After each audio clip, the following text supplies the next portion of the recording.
I said, I can't move. I said, there's a shock going through my whole body. I can't feel anything, man.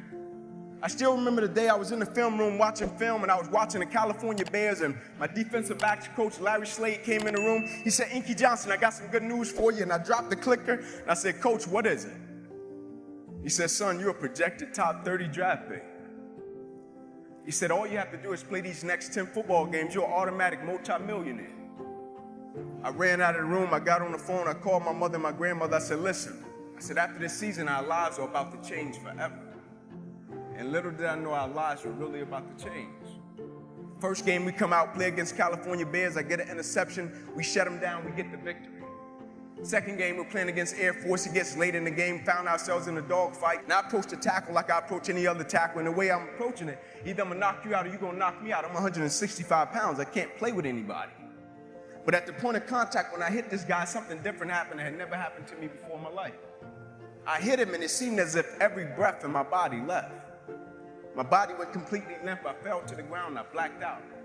I looked at the doctor because I couldn't feel my right arm. They had poked me with all type of needles. Inky, can you feel this? Can you feel? I couldn't feel a thing. They took me back. They ran the CAT scans, and they rolled me back into my room, and I'll never forget it. All in about a 15-second time frame, I was lying there in my bed. My father, he went to take a step in, and he looked at me, and he said, son, I can't do it.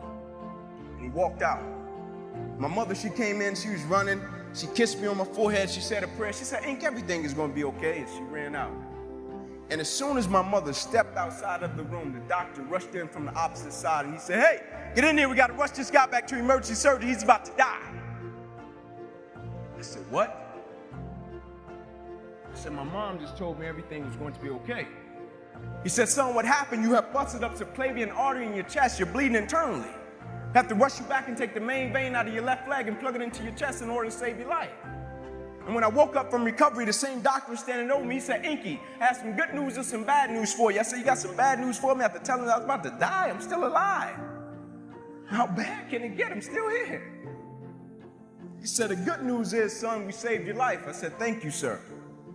He said, the bad news is you have nerve damage in your right shoulder. You probably can never play the game of football again in your life. I said, Doc, no disrespect, man, but I'm 8 games away. I've been working for this ever since I was 7 years old. Doc, there's no way. God, not now, God. Like, let me make it to the NFL so I can help my family first. Like, we miss meals. I said, there's no way. I never cheated. I never cheated myself. I gave everything I had to it, and I respected it. I never cheated. There's no way that my career can be over. I said, send me up to the Mayo Clinic. And after several visits, I'll never forget, this is when reality set in. It was me, my mother, my father in the room, and the doctors came in. They said, Inky Johnson, here's the deal. They said, son, we hate to tell you, but your arm, it would never be the same again. Your hand, it would never be the same again. Son, you can never play the game of football again. They said, son, here are your surgery options. We can take a muscle out of the back of your left leg, plug it into your right arm, but there's a possibility that you'll be left with a weak left leg and a weak right arm the rest of your life. Or we can take a nerve out of your left arm, reroute it up to your chest, down into your right arm, but there's a possibility that you'll be left with 2 weak arms the rest of your life. Or we can take a nerve out of your left rib, reroute it up to your chest, down into your right arm, but there's a possibility that you'll be left with a breathing problem and a weak right arm the rest of your life. By the way, tell us what you want to do in the morning. And the next morning, I walked into the doctor's office. They said, son, what option did you choose? I said, no disrespect to you, doc. I'm not choosing an option. My situation is out of your hands. I said, no disrespect to you, doc. Cut me where you got to cut me. I said, I know I will come out of this situation okay. As I stand right here on this stage before you today, they cut me 6 times down my left thigh. They cut me 2 times across my right rib. They cut me 2 times across my right pec. They cut me 1 time across the left side of my neck, 1 time across the right side of my neck. They cut me from the bottom of my armpit all the way down to the bottom of my hand. And after they got through cutting on me, they said, son, you're going to be in this hospital for the next 40 days. I walked out of the hospital on the 3rd day. They said, you broke a record. How did you do?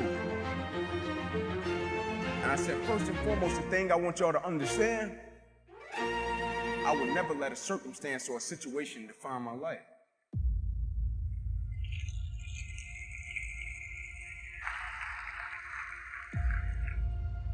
But most importantly, you know what I had invested?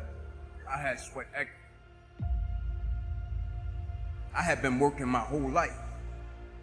And what I didn't understand, by being determined to chase something, by being committed to it, and what commitment is staying true to what you said you were going to do long after the mood that you have set it in has left. You see, people think commitment is saying, yes, I'll do it on the days when it feels good. but I had been committed to everything that I ever started in my life, and I never stopped and I never quit it. And so by being committed to everything that I started, I finished it. It built a certain type of spirit. It built a certain type of mentality. It built a certain type of individual. And so now I couldn't quit even if I wanted to. I couldn't lay in the bed even if I wanted to. I couldn't stop even if I wanted to. I had too much sweat equity in my life and everything that I was doing. I understood the process is more important than the product. It wasn't about the outcome for me. Whether I made it to the NFL or not, that was inconsequential in God's plan for my life. But I was going to fall in love with that process because I understood by falling in love with that process, it was going to turn me into a machine. A lot of people need a little extra money to get motivated. A lot of people need, whatever the case may be, a little bonus to get motivated. I don't need anything but breath in my body and life.